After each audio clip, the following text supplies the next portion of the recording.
In the east of Egypt's Nile Delta, investigators unearthed treasures hidden for more than 3,000 years. They're uncovering the remains of a megacity that some believe matches a city in the Bible's book of Exodus. Beneath 400 meters of water lie ruins that shouldn't exist. Stone foundations, human bones, a civilization erased from history. Scholars called it legend.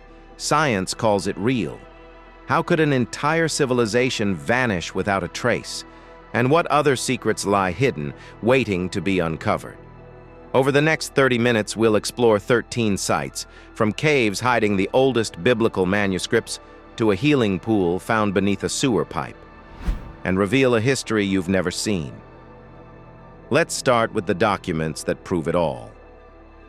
Cave of Secrets, Qumran revealed. In 1947, a Bedouin shepherd named Muhammad ed-Dib was searching for a lost goat in the caves above Qumran, near the northwestern shore of the Dead Sea. He threw a stone into a dark opening. Instead of the clatter of rock against rock, he heard the sound of something shattering. He'd broken a clay jar. Inside that jar, wrapped in linen and sealed for nearly 2,000 years, were scrolls. He had no idea he'd just made one of the greatest archaeological discoveries of the 20th century. Over the next decade, archaeologists recovered approximately 950 manuscripts from 11 caves in the Qumran area. These scrolls, written between the 3rd century BCE and the 1st century CE, contained fragments of every book of the Hebrew Bible except the Book of Esther. They also contained community rules, hymns, commentaries, and one very strange document we'll get to in a moment. But here's why Qumran changed everything. Before the Dead Sea Scrolls were found, if the oldest known Hebrew manuscripts of the Old Testament dated to roughly the 9th or 10th century CE, the Masoretic texts. This created the standardized text of the Hebrew Bible. The notes, created by the Masoretes between the 7th and the 9th century. That meant there was a gap of over 1,000 years between when these books were believed to have been originally written and the oldest surviving copies. 1,000 years. Critics argued that across such an enormous span of time, the text must have been altered, corrupted, rewritten to suit the politics and theology of whoever was copying it. Then along came the Great Isaiah Scroll, a complete manuscript of the Book of Isaiah, dating to approximately 125 BCE. That's over 1,000 years older than any previously known copy. Scholars compared the two texts word by word. The result was staggering. The Dead Sea Scroll version and the medieval Masoretic version were approximately 95% identical. The 5% of variation consisted almost entirely of spelling differences and minor scribal slips, the kind of thing you'd expect from 1,000 years of hand copying. The meaning, the structure, the prophecy, all preserved with extraordinary fidelity. The people responsible for this preservation were likely the Essenes, a Jewish sect that lived at Qumran in deliberate isolation from the religious establishment in Jerusalem. They were obsessed with purity, ritual discipline, and the meticulous reproduction of sacred texts. Their copying methods were rigorous. If a scribe made an error, the entire scroll could be discarded. They weren't just copying words. They were transmitting what they believed was the literal voice of God, and they treated it accordingly. Now about that strange document. Among the scrolls was one made not of leather or papyrus, but of copper. The copper scroll, discovered in 1952 in Cave 3, reads like a treasure map. It lists 64 locations where enormous quantities of gold and silver were allegedly hidden, a total estimated at over 65 tons of precious metal. Some scholars believe it describes temple treasure hidden before the Roman destruction of Jerusalem in 70 CE. Others believe it's symbolic or fictional. To this day, none of the listed treasures have been found. The Copper Scroll remains one of the most tantalizing unsolved puzzles in biblical archaeology. Qumran proved something critical. The biblical text, as we have it today, is not a medieval invention. It is an ancient document, preserved with a level of care that most modern institutions couldn't match. Whatever you believe about the Bible's divine origin, the manuscript evidence is clear. This text has roots that go back thousands of years, and it has survived essentially intact.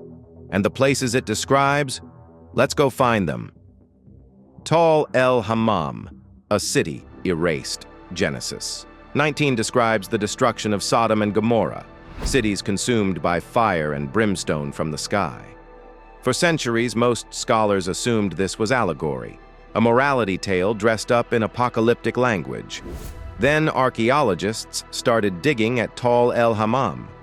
Located in the southern Jordan Valley, northeast of the Dead Sea, Tal el-Hammam was a major Bronze Age city. So this is an actual plan of Tal el-Hammam with every single strata. At its peak, 10 times larger than Jerusalem and 5 times larger than Jericho. With excavations ongoing since 2005 under the direction of Stephen Collins, uncovered something disturbing in the Middle Bronze Age destruction layer, dated to approximately 1650 BCE. The team found a citywide layer of charcoal and ash, roughly 1.5 meters thick. Inside that layer, shocked quartz, sand grains fractured only under extreme pressure, melted pottery and mud bricks, diamond-like carbon, spherules of melted iron and silica, and temperatures that heating experiments indicated exceeded 2,000 degrees Celsius. No earthquake does that. No conventional fire does that. No ancient army had weapons capable of producing those temperatures. A team of 21 researchers published their findings in Nature's scientific reports, proposing that a cosmic airburst, a meteor or comet fragment detonating in the atmosphere, destroyed the city with a force comparable to the 1908 Tunguska event in Siberia, which flattened 800 square miles of forest.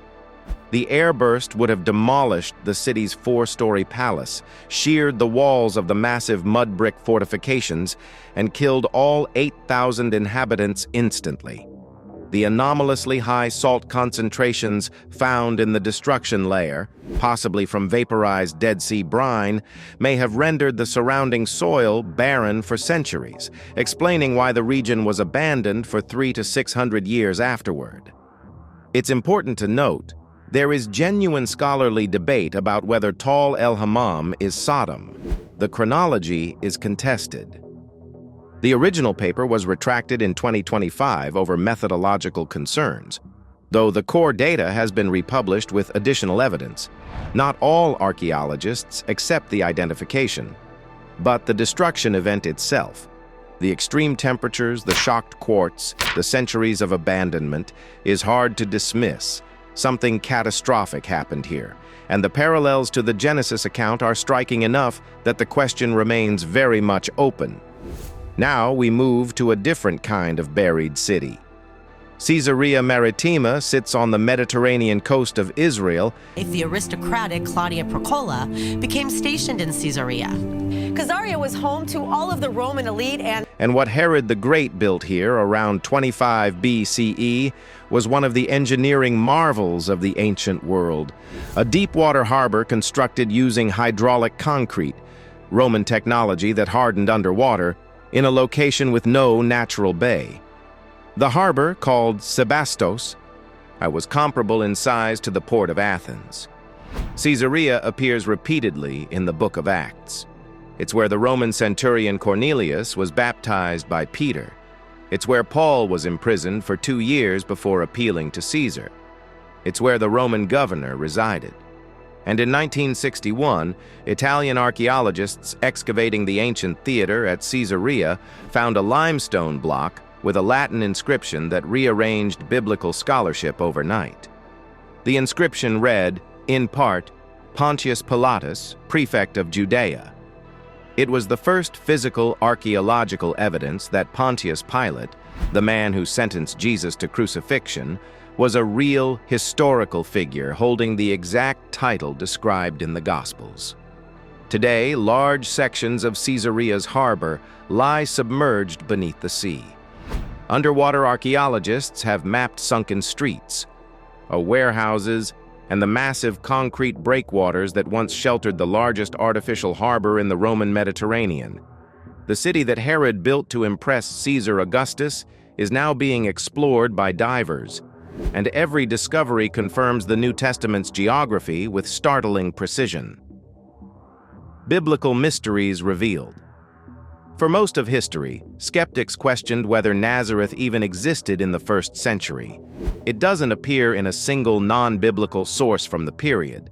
The Talmud doesn't mention it. Josephus, who listed dozens of Galilean towns in exhaustive detail, never names it. For critics, this was a smoking gun, evidence that the gospel writers were inventing geography to fit a narrative. Then an archaeologist named Ken Dark changed the conversation. 2006, not very long ago, I had a gentleman called Dr. Ken Dark from England.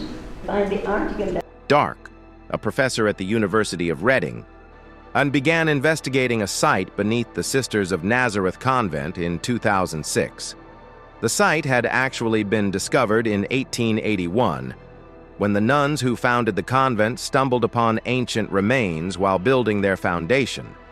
In what Dark later called one of the earliest examples of a major archaeological excavation initiated and directed by women, the sisters carefully documented what they found, but their work was never formally published. The site was dismissed by an influential archaeologist in the 1930s and then largely ignored for 70 years. What Dark uncovered when he returned to the site was remarkable. Beneath the convent lay the remains of a 1st century courtyard house, partially hewn from naturally occurring rock and partially built with stone walls. Many of the original features were still intact: doorways, windows, storage spaces, and a cistern. Pottery fragments dated the dwelling firmly to the early Roman period. Dark determined that a 4th century cave church had been constructed immediately adjacent to the house, and that by the 5th century, a large, elaborately decorated Byzantine church. We've excavated a number of Byzantine sites in the region, and here it looks like we found the first church. Almost certainly the lost Church of the Nutrition, described by a 7th century pilgrim as the place where Jesus was raised, had been built directly over it. Dark was cautious in his conclusions. He stated publicly that it is impossible for archaeology alone to prove that this specific house was where Jesus lived. But the evidence that early Christians believed it to be Jesus' childhood home stretches back continuously to at least the 4th century. And the house was sealed and protected during the Crusader era when the church was threatened. Someone went to deliberate trouble to preserve it. And Dark noted something else. Whoever built the house had an exceptional understanding of stoneworking. That would be consistent with the knowledge expected of a tekton, the Greek word used in the Gospels to describe Joseph's profession. It is typically translated as carpenter, but it more accurately means a craftsman or builder who worked in both wood and stone.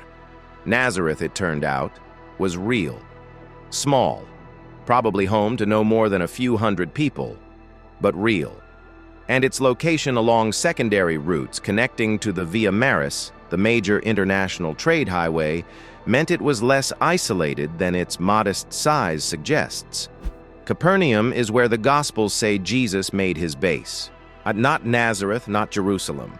This fishing village on the shore of the Galilee is where he called his first disciples, taught in the synagogue, and performed some of his most famous miracles. And the archaeology here is extraordinary. In 1968, Italian archaeologists Stanislao Loffreda and Virgilio Corbo began excavating an octagonal Byzantine church just south of the synagogue ruins. What they found underneath changed everything. Beneath the 5th century church lay the remains of an ordinary 1st century house, simple with coarse basalt walls and a roof of earth and straw, consisting of a few small rooms clustered around 2 open courtyards. Nothing remarkable, except for what happened to it. Sometime around the mid-1st century, within living memory of Jesus, the largest room in the house underwent a dramatic transformation. On the floor and walls were plastered, a feature found nowhere else in Capernaum at that time. The household pottery, cooking pots, bowls, everyday juglets, disappeared completely, replaced by large storage jars and oil lamps. The room was no longer being used as a home. It had become something else, a gathering place, what archaeologists call a domus ecclesia, a house church, possibly the oldest house church in the world. Then came the graffiti.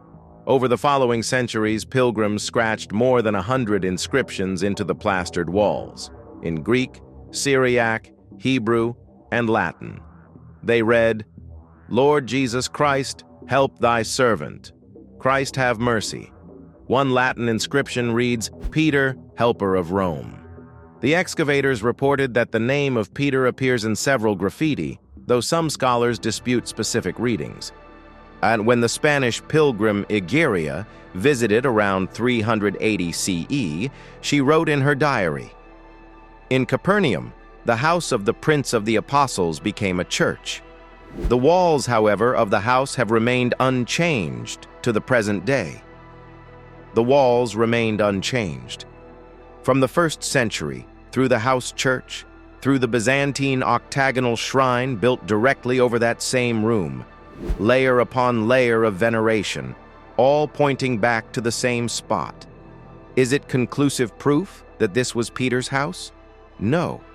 But the circumstantial evidence is compelling enough that the question becomes, if this wasn't Peter's house, why would early Christians, people who lived in the same village, within a generation of the events, single out this unremarkable dwelling for continuous veneration?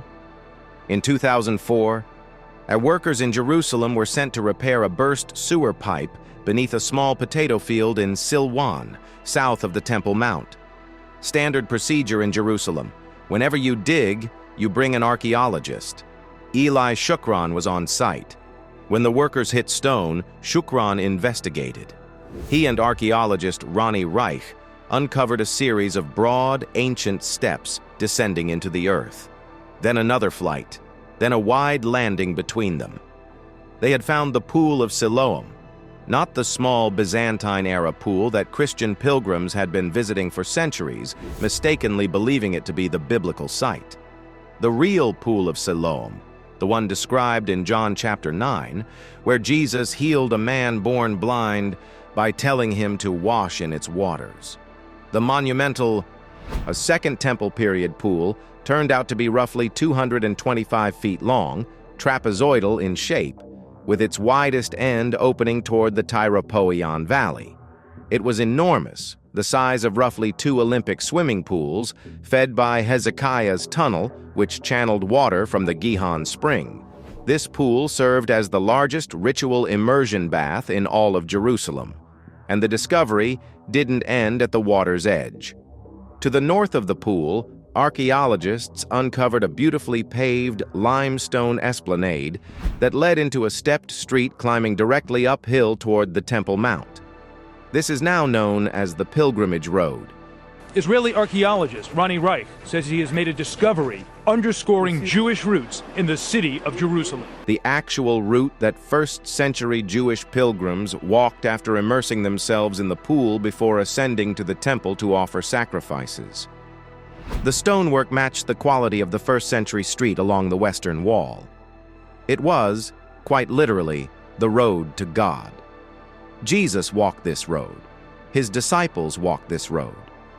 Josephus estimated that nearly 3 million pilgrims visited Jerusalem annually for the major festivals, and this was their starting point, the place where they cleansed themselves before climbing to meet their Creator. It was buried under 15 feet of mud and sediment for 2 millennia, waiting for a broken sewer pipe to bring it back to light. And then there's Bethlehem. The Church of the Nativity, one of the oldest continuously operating churches in the world, was built over a cave that Christians have identified as the birthplace of Jesus since at least the 2nd century. The current structure dates to the 6th century.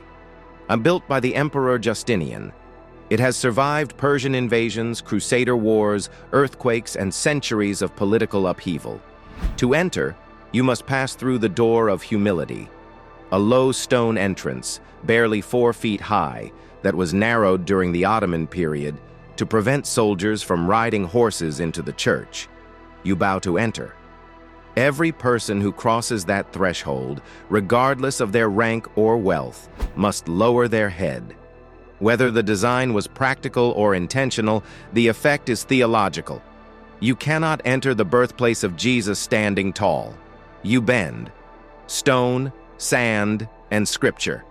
Most people who visit the Western Wall see roughly 57 meters of exposed stone, the familiar plaza where people come to pray. What they don't realize is that this represents only about 15% of the wall's full length. The other 85% is underground. The Western Wall tunnels extend for over 485 meters beneath the Muslim quarter of Jerusalem's Old City, revealing the full scale of Herod's Temple Mount platform, a construction project so massive that the largest single stone block in the tunnel weighs an estimated 570 tons. But the story of Jerusalem's underground goes back much further than Herod. In 2 Samuel chapter 5, the Bible describes how David conquered the Jebusite city of Jerusalem by sending his men through a water shaft, a tzinner in Hebrew. For generations, this was treated as a curious detail. And then archaeologists identified Warren's shaft, a vertical tunnel system connected to the Gihon Spring. A holy city built atop an ancient waterway carved into the stone. The whole beginning of life in ancient Jerusalem happened from this little spring that could have provided exactly the kind of access route described in the biblical text. The city that David conquered became the capital of a kingdom, and beneath it, the infrastructure he would have known is still there. Solomon, David's son, built the first temple on the mount above. That temple was destroyed by the Babylonians in 586 BCE, and the man who destroyed it left his own archaeological calling card: Babylon. The city Nebuchadnezzar II rebuilt into one of the wonders of the ancient world. The Bible describes Nebuchadnezzar in vivid detail: his conquest of Jerusalem, the exile of the Jewish people, the fiery furnace of Daniel chapter 3. For centuries, Babylon was known primarily through the Bible and Greek historians. And then excavations beginning in the early 1900s under Robert Koldewey revealed the city's massive walls, the processional way, and the Ishtar Gate. Inscribed bricks throughout the ruins bear Nebuchadnezzar's name and titles, physical proof of the king who looms so large in the books of Daniel and Jeremiah. Near Babylon, archaeologists identified the remains of a massive stepped structure, a ziggurat foundation at the site of ancient Borsippa and potentially at Babylon itself, that some scholars associate with the Tower of Babel described in Genesis 11. The Sumerian king list, one of the oldest known historical documents, references both a great flood and a time when humanity spoke a single language, details that parallel the biblical account. Ancient Mesopotamian texts describe the Atemenanki, a ziggurat dedicated to the god Marduk, as rising in stages toward heaven. Whether this was the Tower of Babel or not, the parallels between the archaeological evidence and the Genesis narrative are too precise to ignore. And then came the document that closed the loop: the Cyrus cylinder, a clay barrel inscribed in Babylonian cuneiform, discovered in 1879 and now housed in the British Museum, records the decree of the Persian king Cyrus the Great after he conquered Babylon in 539 BCE. The cylinder describes Cyrus allowing exiled peoples to return to their homelands and rebuild their temples. This corresponds directly to the decree described in the book of Ezra, where Cyrus permits the Jewish exiles to return to Jerusalem and rebuild the temple. The Cyrus cylinder is not a biblical document, it's a Persian political record. The Cyrus cylinder is a cuneiform inscription which records Cyrus the Great's conquest of Babylon and some of his great achievements. And it confirms one of the most pivotal moments in Jewish history, exactly as the Bible describes it: Megiddo, history and prophecy. There's a reason this place has a reputation that goes beyond archaeology. In the book of Revelation, chapter 16, verse 16, this valley is named as the site of the final battle between good and evil, Armageddon. The word itself is derived from Har Megiddo, the hill of Megiddo. But long before it became a symbol of the end times, Megiddo was one of the most strategically important cities in the ancient world. It sits at the mouth of the Wadi Ara Pass through the Carmel mountain range, the point where the Via Maris, the great coastal highway connecting Egypt to Mesopotamia, is forced through a narrow bottleneck. Whoever controlled Megiddo controlled the flow of armies, trade, and empires. And the archaeological record here is unlike anything else on Earth. Excavations have revealed 26 distinct layers of civilization stacked one on top of the other, spanning from roughly 7,000 BCE to 586 BCE. 6,400 years of continuous human habitation, compressed into a single mound. Every layer tells a story: Canaanite temples, Egyptian administrative buildings, and the layer that corresponds to the time of Solomon, which has yielded massive gate structures matching the biblical description of Solomonic fortifications, along with stable complexes that some scholars interpret as evidence of the chariot cities described in 1 Kings 9:15. Beneath the city, the archaeologists uncovered a water tunnel carved through solid bedrock, a vertical shaft descending nearly 36 meters to reach a horizontal tunnel leading to a spring outside the walls. Like Hezekiah's tunnel in Jerusalem, this was a survival strategy: secure your water supply before the siege begins. The engineering is remarkable. The strategic thinking is identical to what we see described in the biblical accounts of fortified Israelite cities. But here's what makes Megiddo truly haunting. It's not just what happened here, it's what the Bible says will happen here. The valley below Megiddo, the Jezreel Valley, is one of the largest and flattest natural battlefields in the entire Middle East. Egyptian pharaoh Thutmose III fought here in 1457 BCE. The Israelites fought the Canaanites here. Napoleon called it the most natural battlefield on earth. And the author of Revelation chose this, of all the places in the known world, as the location where history reaches its climax. 26 layers of civilization, thousands of years of warfare, and a prophecy that says it isn't over yet. Whether you read that as theology or as an uncanny reflection of geopolitical reality, Megiddo forces a question that archaeology alone cannot answer. Why does this place keep drawing the world back to it? Across 3,000 years and 13 sites, we've touched the edges of history itself. From hidden manuscripts to submerged cities, from ancient artifacts to the echoes of events long thought lost. And yet, every discovery raises a new question. How much of the past still lies buried, waiting for someone to uncover it? What truths have we overlooked simply because no one thought to look? The story isn't finished. The places, the objects, the evidence, they're still speaking. The question is, are we listening closely enough to hear what comes next?